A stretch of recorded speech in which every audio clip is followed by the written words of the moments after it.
David Bohm Seminar Series 1, November 8th, 1987, 4 o'clock afternoon session, Oak Grove School, Ojai, California.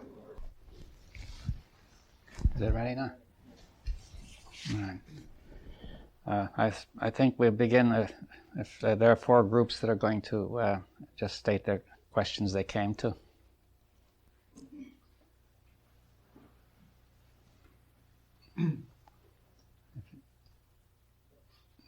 Is that right? Number 1. Oh, no, this is something else. How's the best way to relate to the world as it is when one has thought out relationship? Should one relate best politically, or in what way do we change the world? Right. How to relate to the world is the question, and to change it. Is that right? And that was group 1, right? Group 2? What is the nature of the relationship of verbalizing and perception? Relation of verbalizing and perception. Right. Group 2. And then group 3? How do you tell the difference between true and false values? You can't just set up a standard and compare psychological behavior to it, so how do you do it? Yes, Now, one of our members said you can't. Yes, that's some people are skeptical. What was the basic question? What? This third group, third 3, what was the basic How to question? distinguish between true and false values. Number 4? The group had a lot of discussion and had a bit of trouble formulating a question per se. The discussion centered around the development of the ego, and wasn't it actually quite natural for the ego to develop? Yeah. And is there some way to respond to the fact that it's such a natural development? And also, what instrument perceives the ego? Yes. Isn't the ego natural, and what perceives it, and so on. Yeah, so I think that some of these questions I will answer, and I'll discuss. Maybe the others will be partially answered. I mean, I'm not specifically trying to answer any questions, but I think that it will affect what I say. Now, I think one more point I would like to go on. We were discussing values, right? And I would like to bring in the question of value judgments, you see. Now, you can make a value judgment by saying this is good, that is bad, this is beautiful, this is strong, this is important, this is great, this is terrible, right? No, this is repulsive. These are all value judgments, right? Now, notice that these judgments are very, very fast, right? You cannot see yourself making them. That's very important, right? And now, what is a judgment? You see, a judgment is a statement which, like saying this chair, is made of metal, right? This chair is metal, or this arm is metal, right? That's a very elementary judgment. Is a judgment the same as a conclusion? Well, conclusion goes through a series of judgments. It's a logical process of going from one judgment to the next, like a syllogism, they call it that. If you say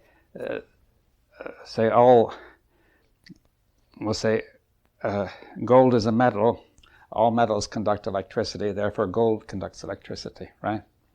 There's the 3 judgments in a row make a conclusion.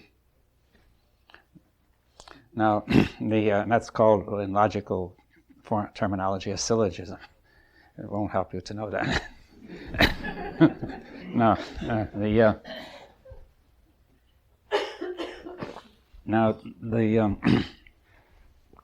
but you have other, like gold is a metal, is a judgment, right?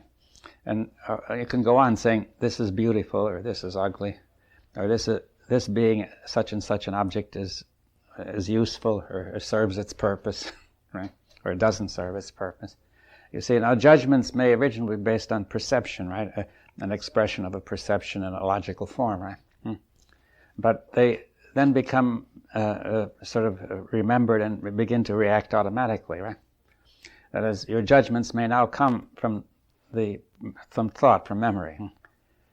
You see, at first they were thinking. You see, there's this distinction of thinking and thought. Thinking is a kind of active process where you're working it out, and then it goes on to the memory, becomes thought, which is the past participle of thinking. It has been thought, right? You have been thinking it. And then we say that is thought, but it's still active. We make an assumption that thought, when you finish thinking, it's gone, right? But it hasn't. It becomes thought, right? Whatever you have been thinking is thought. That's true grammatically. And therefore, that's very important to notice that, because you may imagine that you're now free of it, that you finished thinking it. But in fact, it's thought. Now, if it happens to be a value judgment, then that's in your thought, right? And therefore, that value judgment now operates by disposing you to act in a certain way, right? And therefore, that is very important. You see, now, value judgments operate automatically and fast, so fast that you cannot tell they are judgments.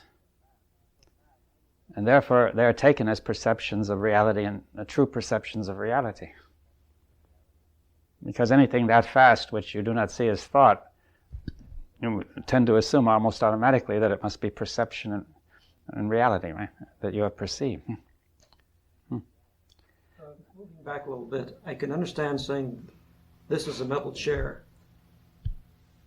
I mean, I don't see that as a judgment. I see metal as a fact, and the chair as a fact. If I were to say it's an ugly metal chair, then judgment comes It's still in. a judgment. It's metal. It may only look like metal. You see. You say, this is a metal chair. You're not saying what you actually perceive. You say, I perceive what appears to me to be a metal chair. That would be exactly what you see, right? But you have gone much further than what you see. By using the word is, you have made a judgment. You see the power of that word. You say gold is a metal. Well, gold is a metal. You see, you're saying the same thing. Gold is a metal. You see, now we're accepting all that from past experience, but we're saying that's it, right? Are you going to say something? There's judgment and then there's value judgment. Yeah, well, in value judgment, saying this is ugly, right? You could say this strikes me as ugly, or it appears to me ugly, or something. But the judgment says this is ugly, or this is bad, right? I think we interpret the word judgment to mean some kind of value. Yes. Well, usually we most often use it as value, but we use when you're doing a job, somebody says use your judgment. You say judgment means to be critical, to be to divide, discern, to divide. I think that's what it means, is to be able to discern. Yeah, but you have discerned something. Do you see if this is a metal and not wood, right? What about love and hate? That's a judgment. What? That's opinion. Love and hate. Everybody says one must love, but I always say that's the chatter of opinion. Well, a lot of judgment. I think one should chatter with one's opinion. I think there should be just the fact, and Yes. have opinion about the fact. Yes, a lot of judgments are based on opinion. They may not be facts, you see. If you say, well, in politics, for example, a great many judgments are made which may not be facts.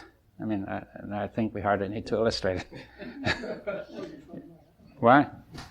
You found that out. You see, a judgment is not necessarily a fact. It depends on what it's based on. If you perceive a fact and state it correctly, it will be a judgment will express the fact. But when it comes to other things, your judgment may only be the automatic value judgment that you make by habit, right? And therefore, how does one relate to the world if everybody is wrapped up in their own opinion about facts rather than concentrating on facts that we have to face? Yes, well, I think we should defer that question, you see, because we're trying to go more deeply as to why we're caught in this, you see. As why is everybody caught in doing all that and in making judgments? You see, I'm saying that people cannot help make these judgments, which are not facts, but are treated as facts, right? Now, that's because of the way the whole thought process works. Now, particularly with value judgments, you see, you're not so much danger by judging that this is a metal. It may be a mistake. It may only look like a metal. It'll be painted to look like it. Or it may shine like a metal and not be one. Or it may be of yellow metal, which is not gold. You may judge it to be gold. That would be a bad mistake, possibly. And the point is that That sort of mistake, though, it really is not the major problem that troubles us. If that were the only kind of mistake we made, we'd be all right. The mistakes, the serious mistakes, are mistakes about values, right? Because they move us. You see, even the gold mistake is serious because gold is valuable, right? The value is us who give it value. Intrinsically, it doesn't have a value in itself, or even for us, it has real value, use value less than iron, say. But for one reason or another, people have come to give gold high value, and therefore mistakes about gold can cause a lot of trouble. Now, anyway, so if even with this gold example, it was still a question of value. That mistakes in value are a big problem because they move us, you see. If it's gold, many people will be moved to get hold of it, you see. See, if you say there's gold in those hills, you have vast crowds of people coming to get it. If they said it turns out to be iron pyrites, they all go away, right? Metal is not valuable to wear for the simple reason. Take my earrings, which are metal, gold. If I were caught in a fire, they get red hot. They're a good conductor of heat. And my ears would get burnt from just wearing... Now, if I were to have a bad conductor of heat, it wouldn't have any value money-wise, but it would have a value to my life. Yes, that's quite then right. By looking at facts, your value system can then get oriented properly. Yes, that's quite right. And the problem only is the ability to look at facts, you see. That this is where the trouble is, you see, that we have... We are unable to look at facts because the value judgments operate automatically. See, if somebody sees somebody against whom he's prejudiced, the value judgment comes up immediately about that person is somehow wrong or bad or whatever it is. Seeing a person of another race or religion or nation or shape of head or whatever you don't like, his expression, you make a value judgment, say that means that he is X, right? He is bad, he is stupid, he is one of those foreigners, he is whatever, right? You see, it's a judgment and it's a value judgment, right? It's a judgment as to what, judgments are always as to what is, right? Now, the point is, that happens very quickly and the person sees it so fast that it's attributed and projected into the real perception and the perception of reality. And you experience that way, so that before anything can be done, it's already there, it has worked, and the person doesn't know it's worked, he takes it to be a real perception, and therefore he acts accordingly, right? And then he may then show hostility, and the other person will react back, and it builds up. So I'm saying there we have value judgments, and you see, value judgments are not a terribly good source of values. But they are the principal source of values that is operating. So, I would say some perception of value is needed, or some ultimate greater source of value is needed, you see, because you say, here's a problem.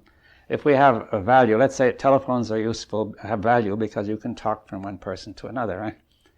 And then you ask, what is the use of one person talking to another? There may not be no value in that. I mean, it depends on what they have to say, right? That was what Thoreau said, that he was told that with the electric telegraph, which had just been invented, a person in Boston could talk directly to a person, send a message directly to a person in Texas.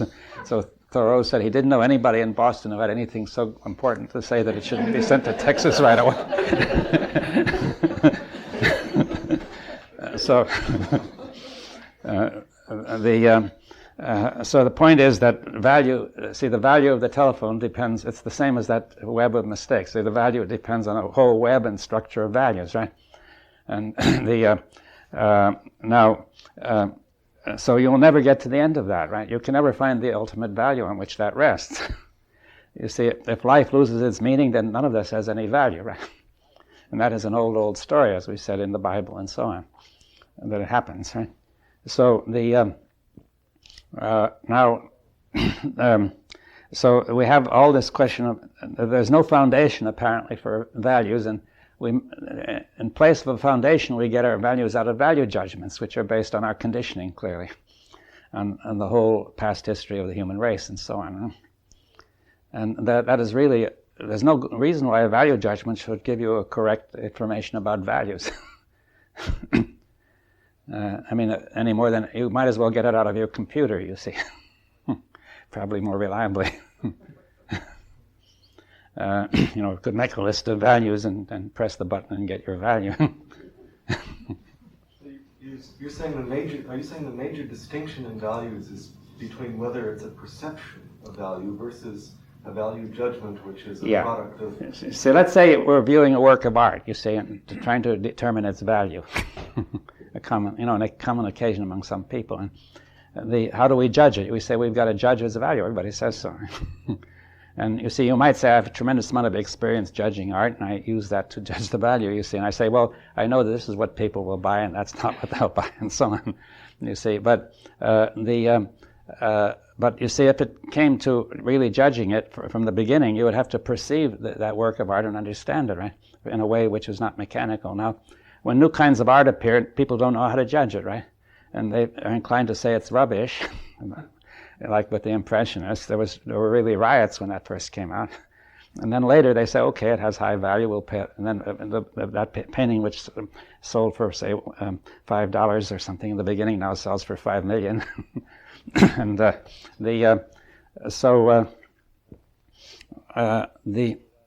point is, how do these values get determined? Do you see? I mean, is it just everybody finally agrees that that Cézanne was a great artist, and therefore we're going to pay a lot of money for his pictures, showing our appreciation of its value? Or is there something more to it than that? Most mind, the value would be the fact that somebody would pay $5. Yeah, well, that shows the superficiality of the whole mind. It's an arbitrary. Well, what changed the value of that painting from the beginning to the end? Well, nothing. That change of value is obviously has no great meaning, right? But I'm trying to say, was there some value in the painting as a work of art? Take the difference between, say, Rembrandt. Suppose you don't like the Impressionists. Well, you may prefer a person like Rembrandt or Leonardo, right? But say, compare Leonardo to somebody else in that school who was a fairly reasonable painter, but, would you see a difference of value? Are we not asking whether that value would be arbitrary? I don't know if it's arbitrary or not. I say, is it arbitrary? I don't know.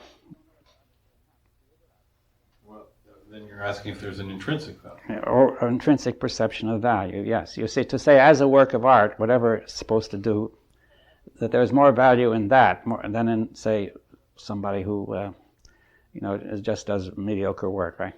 Well, how about if we took, instead of two different painters, two different perceivers, we took a person from the West and a person from the East, and they perceive these two same paintings, would they give the same value? Not necessarily, no, but perhaps after a while they would begin to agree, if they were serious. Let's say, the people who value it because other people value it we're not going to put them aside as not very serious, right? They're not really interested in art, right? Well, I was thinking about someone like who made great pottery in China or something. Yeah. Would be shown a painting by some great artist in the West. Would he perceive that as a great painting? Well, he might have to learn something about how to look at it, you see, because he might not immediately perceive it, right? But does the value judgment come from the known?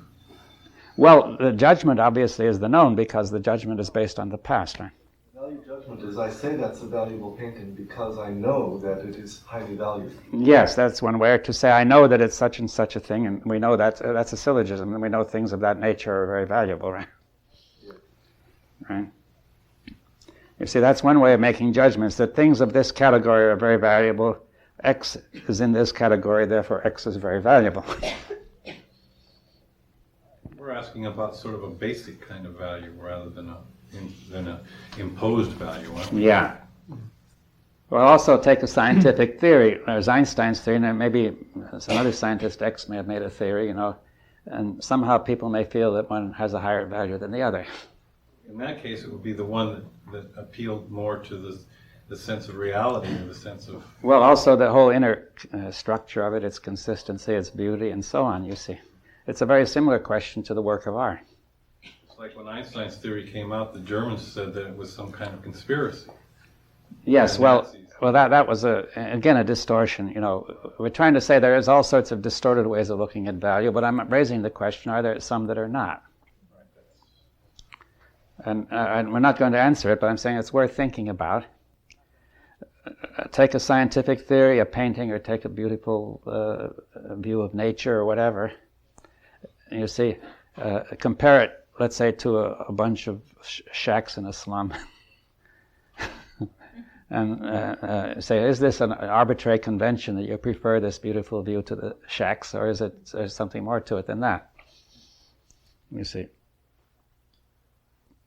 It just happens to appeal to you and the other one doesn't. Of course, if you don't have a place to live and that shack is a roof, that might be... Well, then it has use value, clearly. You see, we're not denying use value, right? But I'm trying to say use value is a fairly easy thing to settle because if it works, it's useful. You easily decide whether something has use value. If it doesn't do what it's supposed to do, it has no use value. Right? You can usually tell us something, a painting or a scene is harmonious. Yes, but harmony is a very subtle question. Right? Yes, but one has a sense of it, don't you? Yeah, also the view of nature and so on. Right. And the whole scientific theory may have a harmony of its ideas. Right? Right. Mathematics may have that, right? Music may have it, right? So again, take Beethoven or take some mediocre composer, right, of that same period.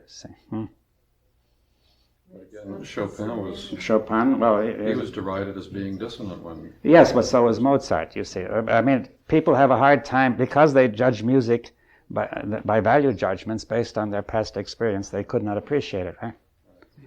Now, but let's say, but some people did appreciate it. And they were somehow listening to it without those value judgments. Seeing often that it's a learned response. Often, but not always. You see, Beethoven had to write this stuff, and he therefore had to get out of his value judgments. And those who listened, some of them liked it very much. And the same with Mozart. He used combinations of notes which had previously been valued as dissonant, right? But he was able to bring them into the whole in a way which made a new harmony, right?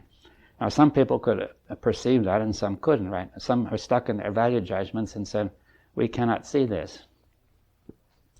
You know, and then with the artists, it was even worse. They got very angry, you see, saying, you are insulting our values, you know. I mean, that's one of the worst things you can do. And now, there were almost nearly riot scenes, but they took art very seriously in those times, some people.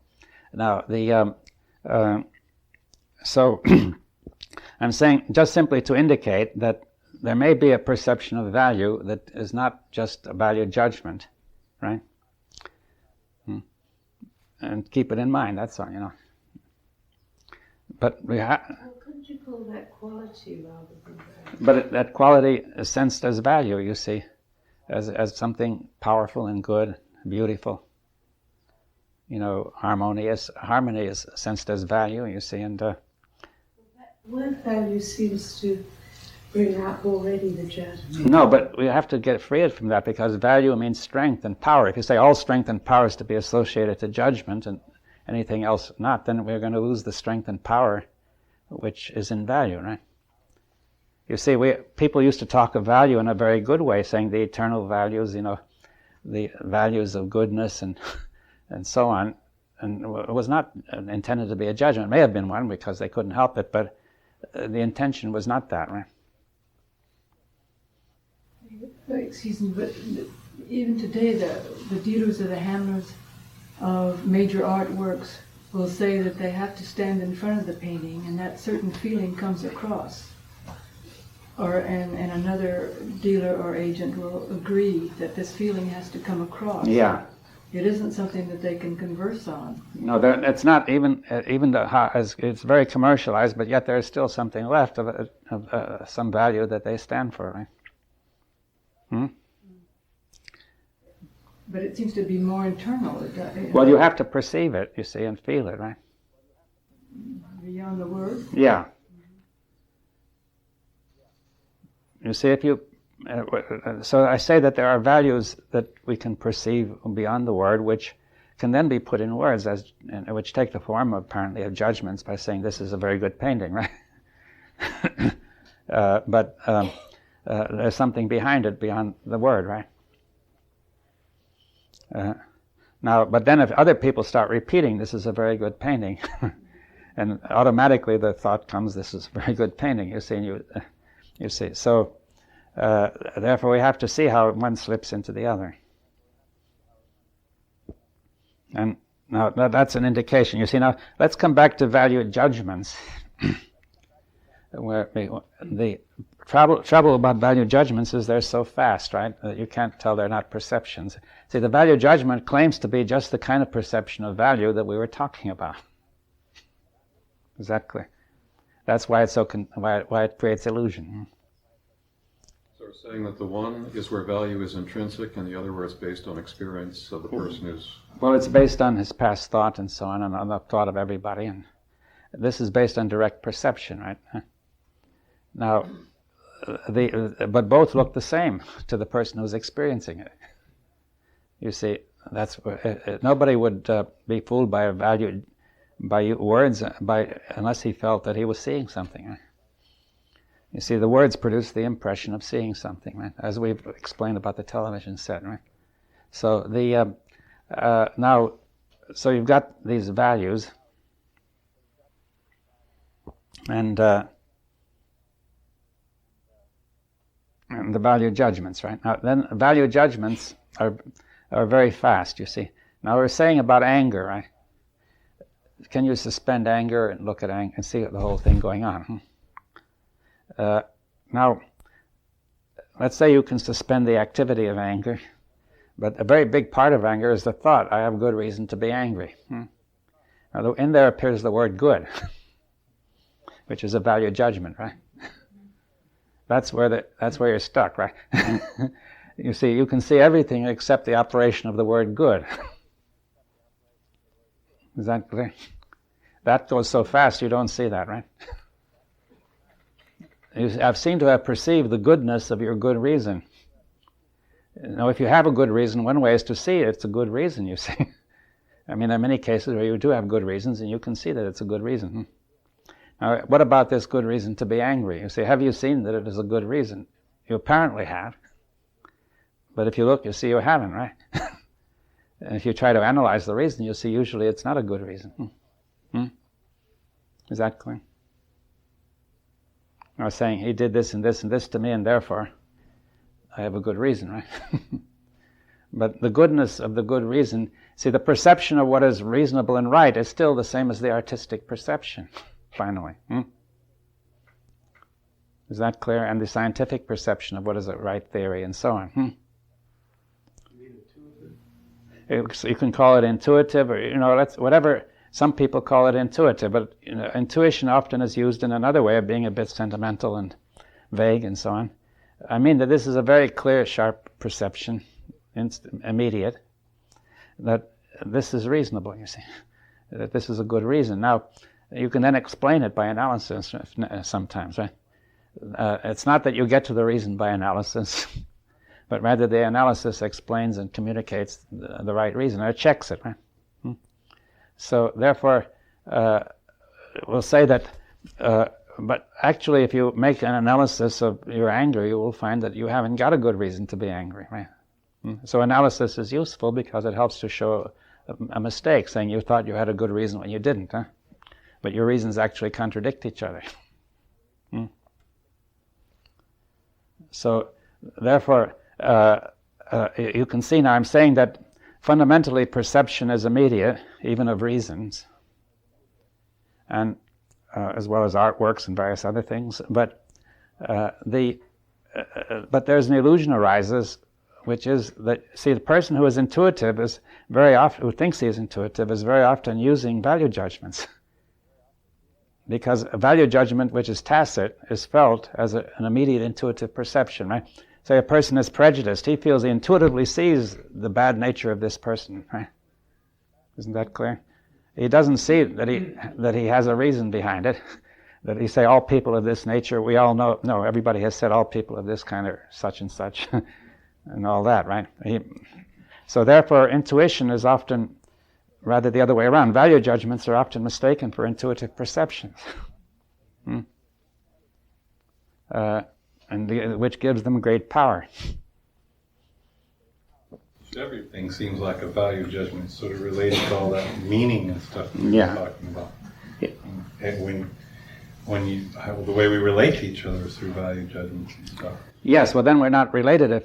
If we are related by such a thing, we might as well be related by computer programs. You see you see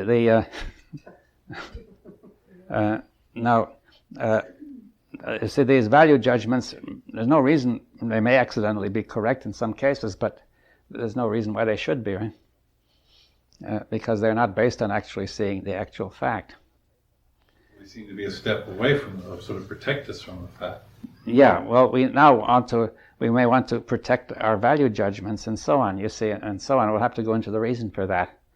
You see, because we already mentioned one reason, that a sense of high value makes you feel good, and then eventually you have the high value also of feeling good. Therefore, the high value of feeling good will entrain the need to protect your value judgment about the other thing, right?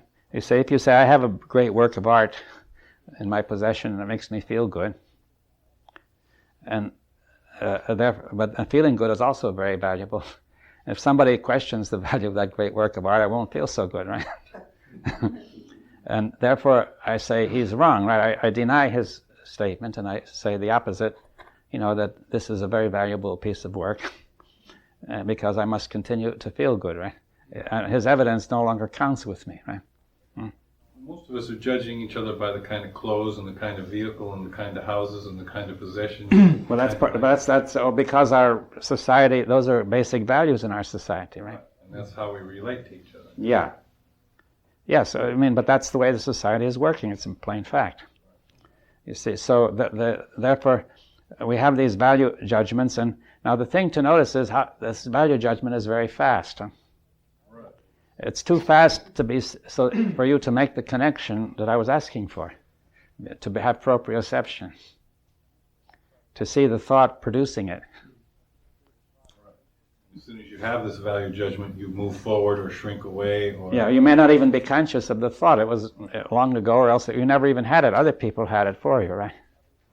You have to make it each time, don't you? The judgment works like a computer program, right? Some people had the thought, that this is valuable. Many people have had it. Clothes are valuable, manners are valuable, this is valuable, that is valuable. It was taught to the child, and so on, often by example. You may not have thought it out. And then the judgment works automatically, right?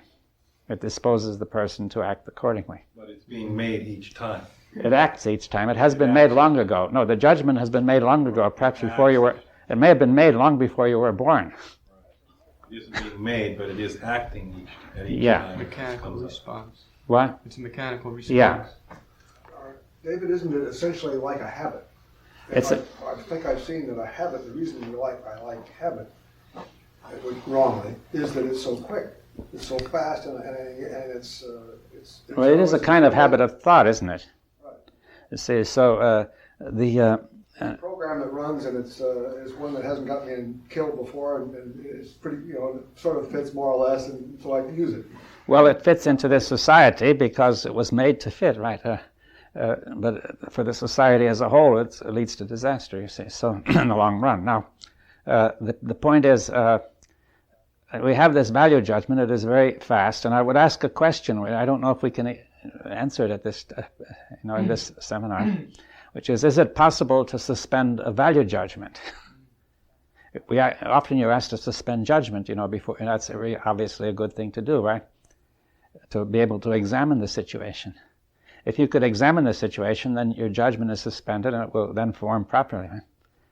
But if your judgment is that fast, you can't examine it. You say, but you're not bothered by that because you're treating it as an immediate perception of value, right? Intuitive or whatever you want to call it.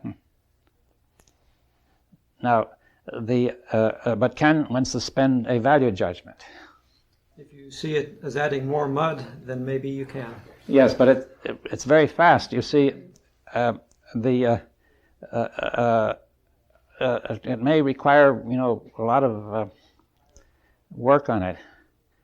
You mentioned earlier that you or said something to the fact that judgment is adding to a fact.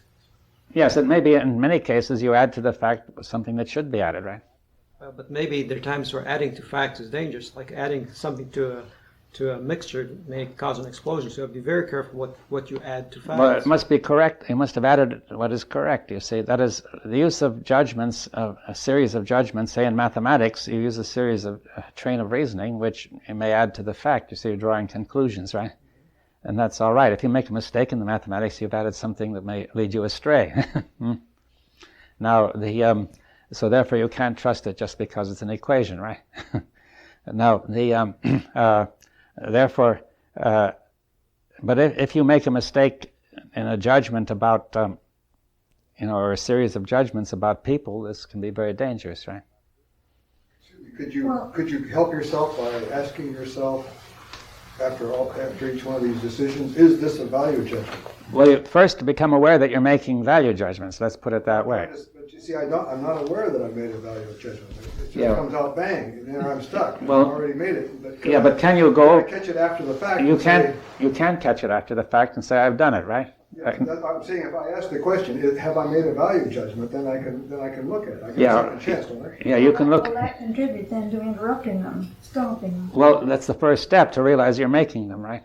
I don't see any other way than to ask a question afterwards. After a while you begin to realize you're making a lot of value judgments, you see, but they still work very fast. See, that's the way I was able to solve the problem with habit, is to say, is this a habit? If I just responded with a canned program? And I've said, my God, I did. Right. Now, you see, therefore we've got these value judgments, you see, after a while you may begin to see them slowing down a little bit, so you can see that the thought is producing them, right? Is there any other way? I don't know. You see, maybe there's another way, but say this is a way. I'm not saying this is going to solve anything. We're not discussing solutions here, but merely exploration, right? No, that's a key point.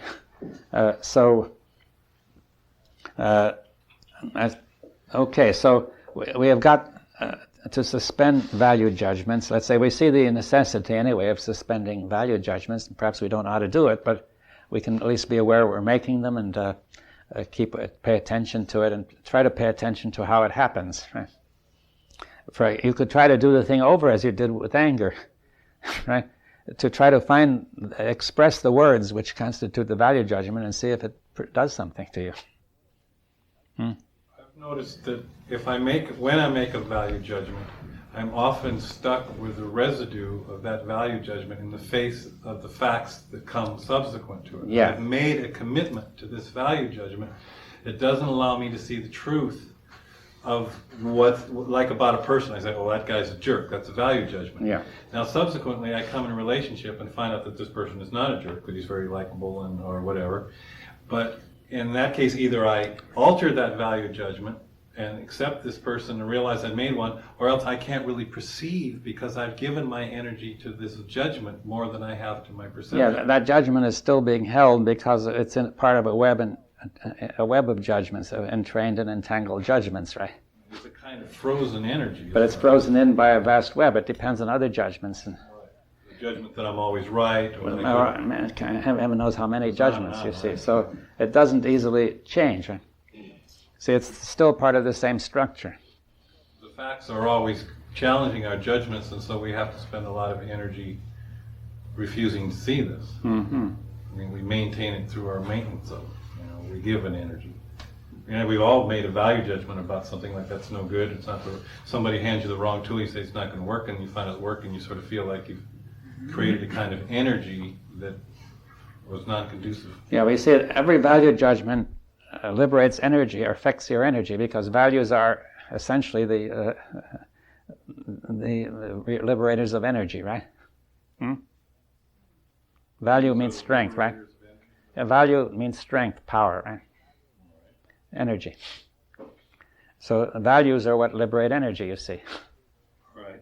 They're very dynamic. They are not merely words, right? They're not merely thoughts. All right. Although they're an extension of the process of thought, but not just intellectual thought, right? You see, so therefore values are going to produce energy, and then this energy may have some meaning to you and a value also. And you may not want to give up that energy, and therefore you don't want to give up the value, right? Right. You see, values affect each other. As I said, values can be valued. Isn't there the danger in giving up a value to substitute it for another value, even though it may be diametrically opposed? I mean, I've seen people who maybe were raised a certain way, and all of a sudden they have been looking at their value system and decide it's all wet, and so then they go the other way, and their value system says that everything that they used to know, then they automatically make that value judgment in the opposite way. But it's still the same process, right? You see, that I'm suggesting something entirely different, which is to suspend all these value judgments and examine the situation afresh, right? Can we do that? Well, that's my question. Could you give us an example of something that we could use to do that? Well, you see, you have to explore it. I mean, You have to begin by suspending all values. if you could, but see, so you'll find they're all connected, you see, but suppose we began with a particular value, I don't know. I just mean, are we trying to suspend value judgment but keep perception of value, or are we trying to suspend the whole? Well, you see, I don't think you can stop the perception of value, because that's part of what is, right?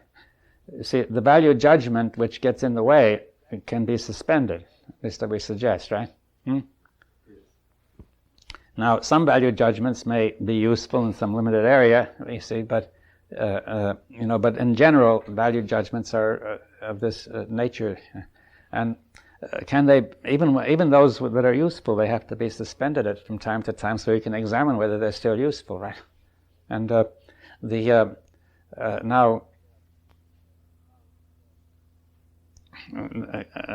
so I'm just exploring, is it possible to suspend value judgments? I see the necessity of it, right?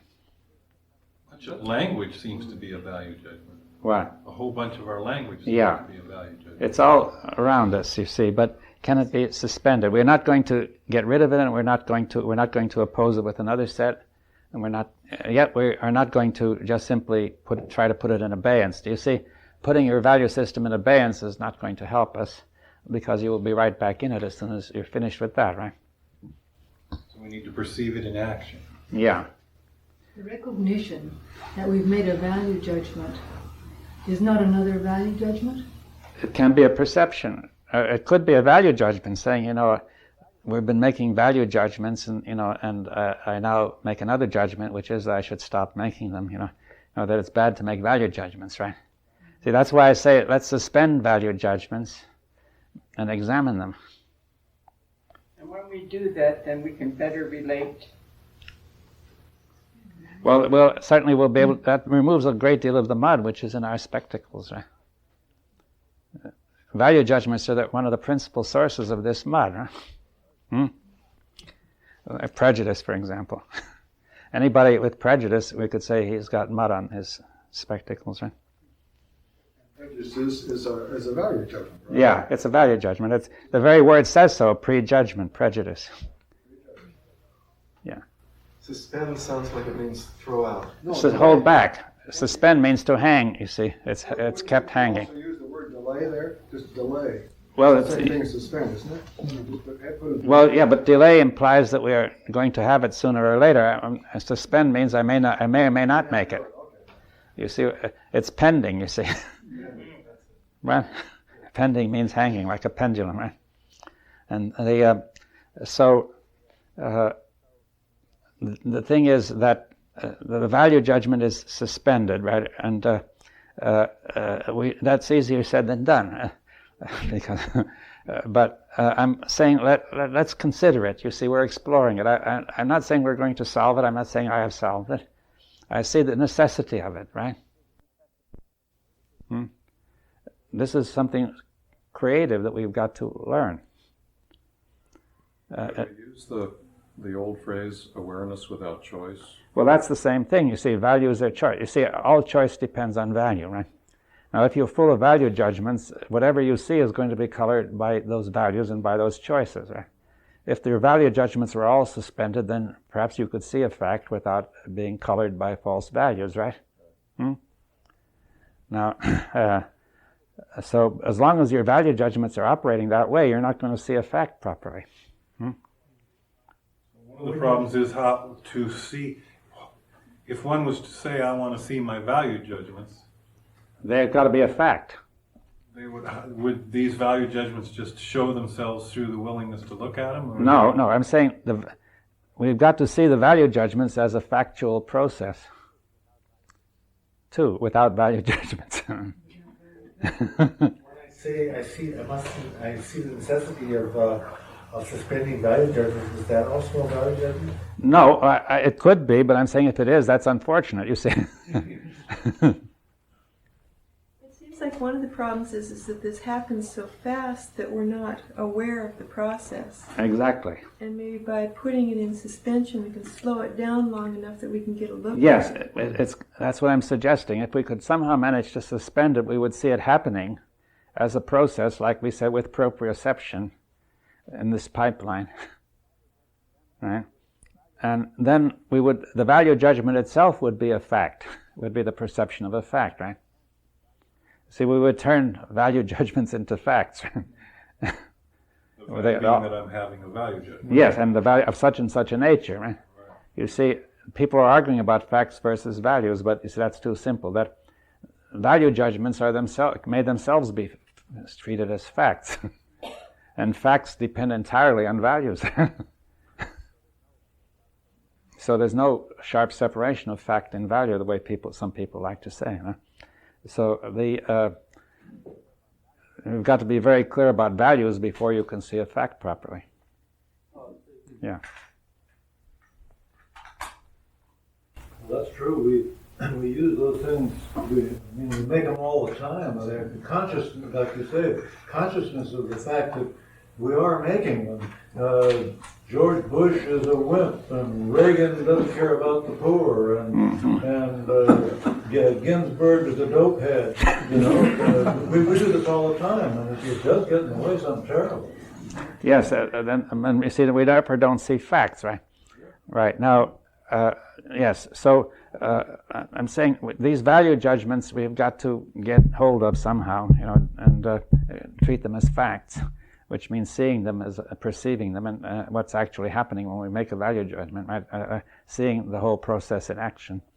And I don't want to go in, you know, I think we could explore this a lot further, but there are other things which I think we should also go into.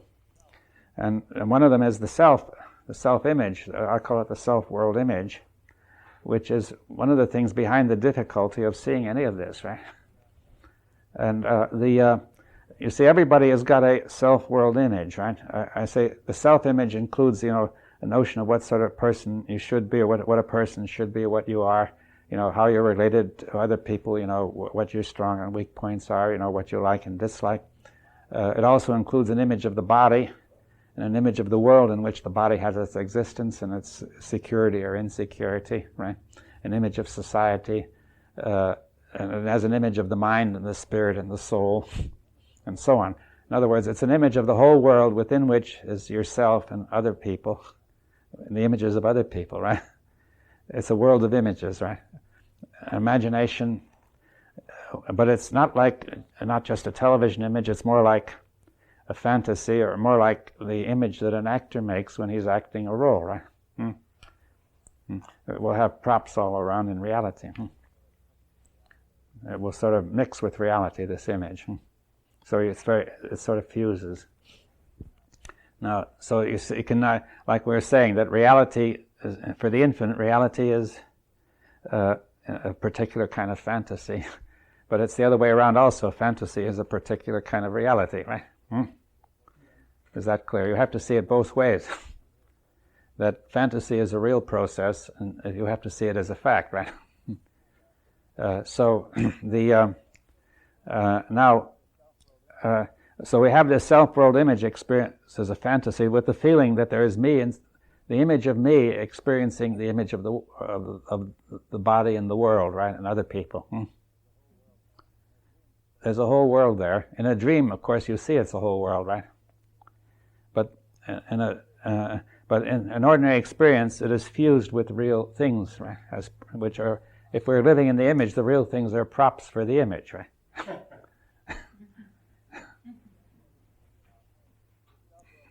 Now, this self-world image is very powerful. You see, one point is it deals with the whole of existence, right?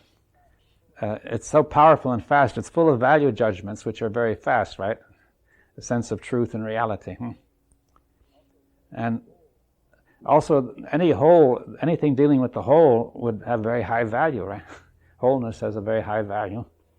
That's why, say, the nation, if it's regarded as a complete whole, it will be regarded as a high value, right? If you regard this whole thing as, this image as a whole, then it will automatically have high value. You have a very powerful value judgment there saying this is very high, or even supreme value, right? Now, this is a serious difficulty because it means you cannot get the other values and priorities right. Because the priorities are dominated by the needs of this image. For example, as we were saying, if the image is that you are such and such a person and that you're living in such and such a society, and all this creates a sense of high value in you with also good feelings which have high value, and so on, then it becomes very hard to change any of that, because as you begin to change it, you begin to feel worse, right? And therefore, but your other value judgment that this feeling, this center of me is a very high value, takes over and says, this is first, we've got to first see to it that I feel all right, and then we'll see about the other things. And therefore you choose your thoughts that will make you feel all right. And therefore self-deception. Now, the whole thing doesn't work. So the whole thing is designed to constantly spatter mud on the spectacles of perception, right? The self-world image, right?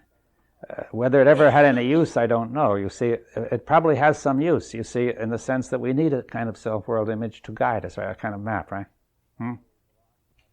And to know where we belong and how to go, what we do and what sort of things, what sort of person you are, and what you do and what don't do and all that. But it begins to be so powerful and pervasive, so full of values, that it takes over.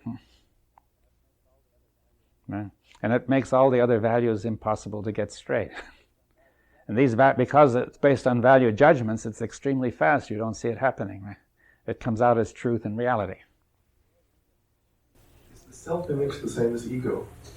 The word ego, it depends how you want to use language. You see, words can always be used in different senses. Now, we can say the self-world image is the ego. That's one way of using language. It's a common way, right? The self-world image. Yes, because there's no self-image without a world image. And the self-image is identified with the world image. You see, if you exist in a certain world, if that world is threatened, the self is threatened, right? You're inseparable, right? If there's an earthquake, you can see that going on, that everything is threatened, and therefore you too, right? Is it because the self-image implies a background? Yes, it implies a whole world in which the self has is enfolded, it has its existence and its security and its meaning, and so on. Without the world, what would the self mean? There could be a real self-world image. Well, there could be an accurate self-world image. Like one could say that maybe the Indians living, from what we've heard about them, had a sort of a self-world image that was in relationship with the natural world, and then now we seem to have one that's almost totally psychological. Yeah, well, even then they probably had some false features of that. You see that, for example, the early peoples had images of gods who might get very angry at them and punish them and so on. You see, that's part of their world, right? You see that now the gods give part of the meaning of that world, right? Therefore, but that meaning is yourself, right? Whatever the world means to you is you. The power of that meaning is you, right? If the world has no meaning to you, you have no power. You're dead, right? Therefore, the meaning of the world is the meaning of yourself and the power of yourself, right? And vice versa. And vice versa. The self-image and the world image can never be separated. There's no meaning to a self-image without a world image. What kind of a world image do we have? Also, do we distinguish between our self-world image and the world? Yes, that's another question. Our self-world image might be taken as a map of the world or a representation of the world, but we take it as the world, right? And the self. Quite aware we even have to. No, that's the key point. If we knew we had it, it would not be a serious problem.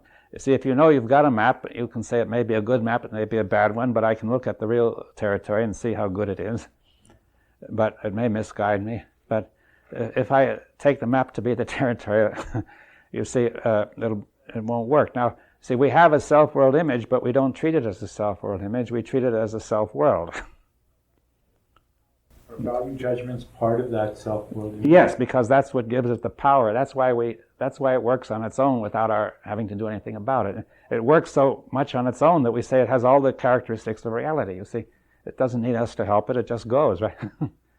It works independently. How is perception connected here then? Is it part of the self-world image? No, that's getting in the way. That's a tremendous amount of mud, you see.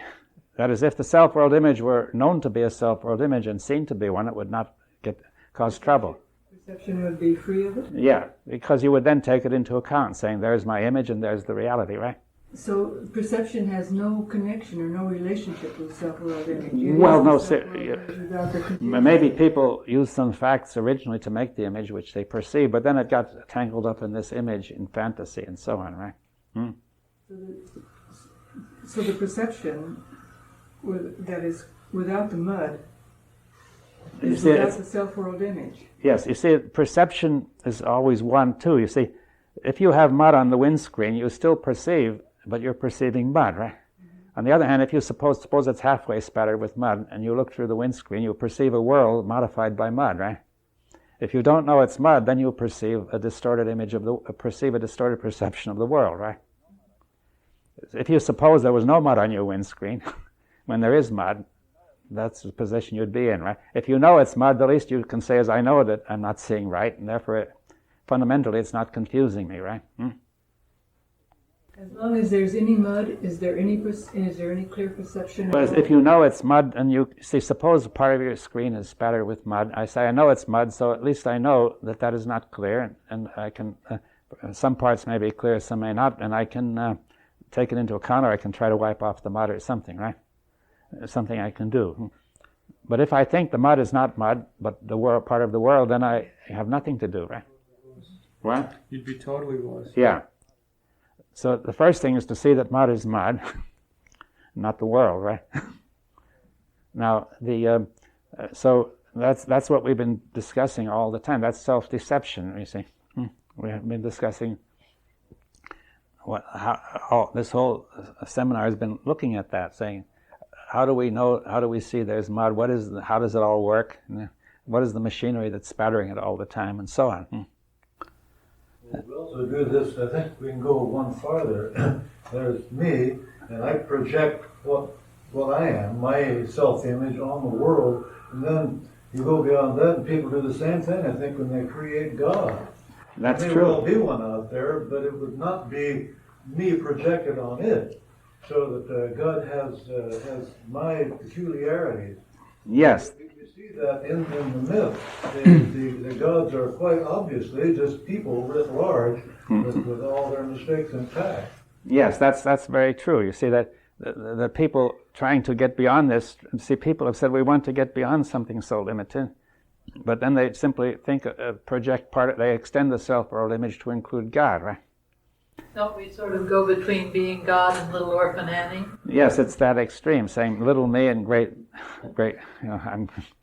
you see, but that's just the thoughts jumping to opposites, you see. So, but you see, this question of God is very much connected to the self-world image that, as you were pointing out, and the gods have been projections of human beings writ large, but there's a sort of an intrinsic connection, you see, much deeper than that, which appears in the nature of our language. You see, if you go back to the Old Testament, you see the story of Moses, and he came to this burning bush, right? And which was the voice of God, right? So he asked God, what is your name? And God says, my name is I am what I am, or I am that I am, right? And then he asked, when I go back to the tribes of Israel, who shall I say sent me? And he says, it says literally, you shall say that, quote, I am sent you.